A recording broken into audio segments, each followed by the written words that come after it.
Tuhan bersamamu. Dan bersama rohmu. Inilah Injil suci menurut Santo Yohanes. Dimuliakanlah Tuhan.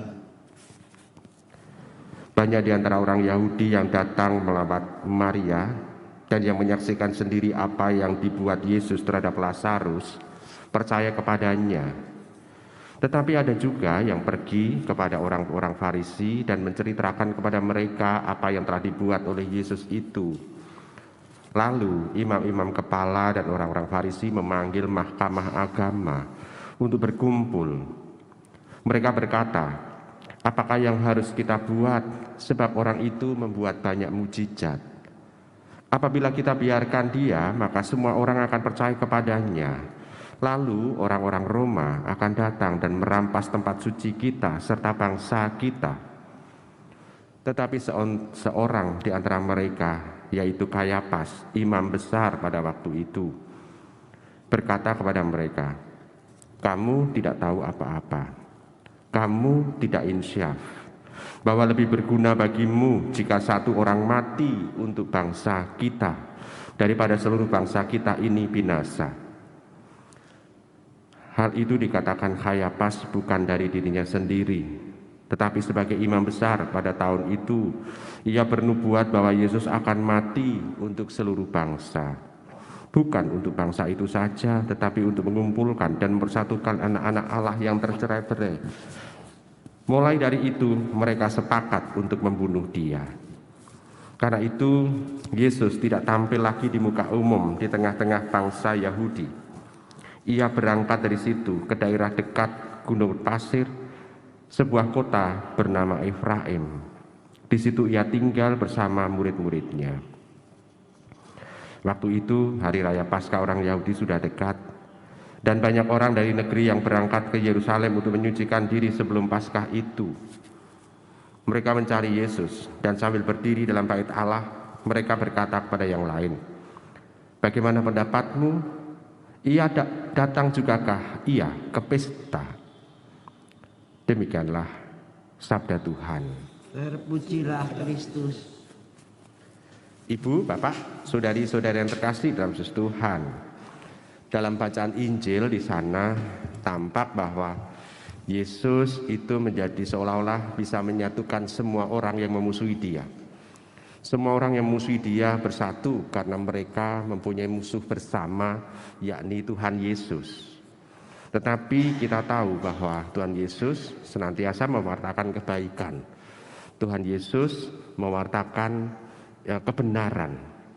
Tuhan Yesus juga memberikan mujizat yang menyembuhkan, yang membuat orang itu menjadi baik adanya.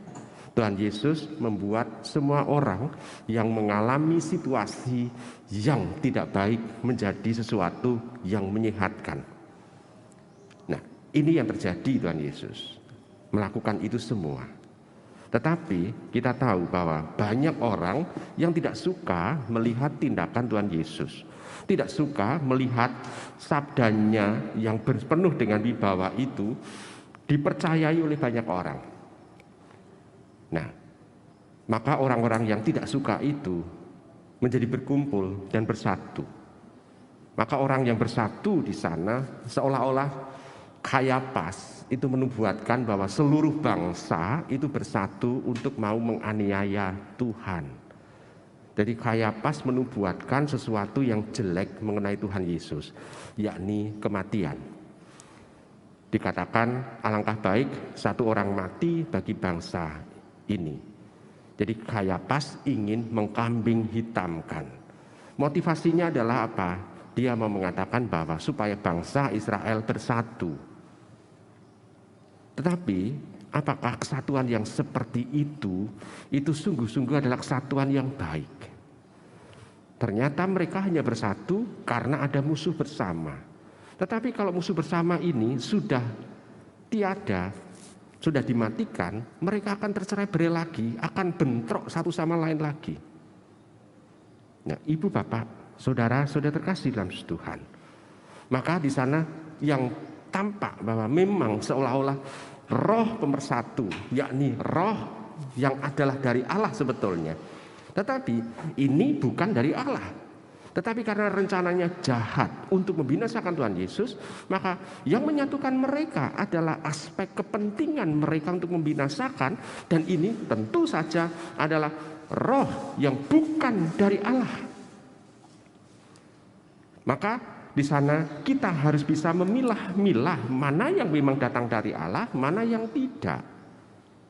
Karena kalau orang mau justru membinasakan kebaikan, kebenaran, keadilan, maka itu pasti bukan roh yang muncul dari Allah. Pasti roh yang mau membinasakan Allah adalah roh setan itu sendiri. Nah, sekarang dalam diri kita ini mempunyai juga situasi di mana kita mempunyai pergulatan dalam hidup. Pergulatan untuk memberikan kebaikan, kebenaran, keadilan. Tetapi juga kadang-kala ada roh ketakutan. Dan roh ketakutan ini menyatu dengan juga ada iri hati. Kadang-kala ingin menang sendiri. Kadang-kala juga mau keras kepala. Mana yang kita dahulukan dalam hidup ini? Seringkali keras kepala, iri hati, lalu ada sesuatu kekerasan dalam diri yang muncul. Kenapa? Karena itu lebih mengasyikkan. Kenapa asyik? Ya, karena seolah-olah mempunyai mainan baru, yakni kebenaran, keadilan, kesejahteraan ini bisa dipermainkan. Ibu, bapak, saudara terkasih dalam Yesus Tuhan. Jadi orang di dalam memaknai kebenaran, keadilan, segala macam itu, orang harus sampai kepada kebenaran sejati. Bukan yang tampaknya benar, bukan yang tampaknya baik, bukan yang tampaknya bersatu, bukan yang tampaknya, hanya tampaknya saja. Kalau seperti itu kita bisa melihat bahwa kalau hanya tampaknya saja, itu ternyata belum tentu itu dari Allah. Maka kita harus peka dengan diri kita. Kita mau bergerak kemana? Nah, pas puasa, pantang, mati raga kita, sebetulnya itu adalah alat bantu kita bisa memilah-milah mana yang baik untuk kita. Dengan seperti itu, maka kita dibantu juga oleh Roh Kudus itu untuk melakukan yang terbaik. Kita tidak mau seperti orang-orang Farisi dan orang pemimpin-pemimpin agama pada waktu zaman Tuhan Yesus. Namun mampukah kita bersolidaritas dengan Tuhan Yesus yang memberikan hidupnya seolah-olah menjadi kambing hitam untuk bangsanya. Kita mau untuk tinggal dalam kebenaran. Maka kita tidak boleh takut melawan situasi yang mau menekan kebenaran itu. Karena justru Roh Tuhan akan bekerja untuk semakin menguatkan kita melakukan tindakan-tindakan yang sesuai dengan kebenaran dari Allah. Selamat merenungkan.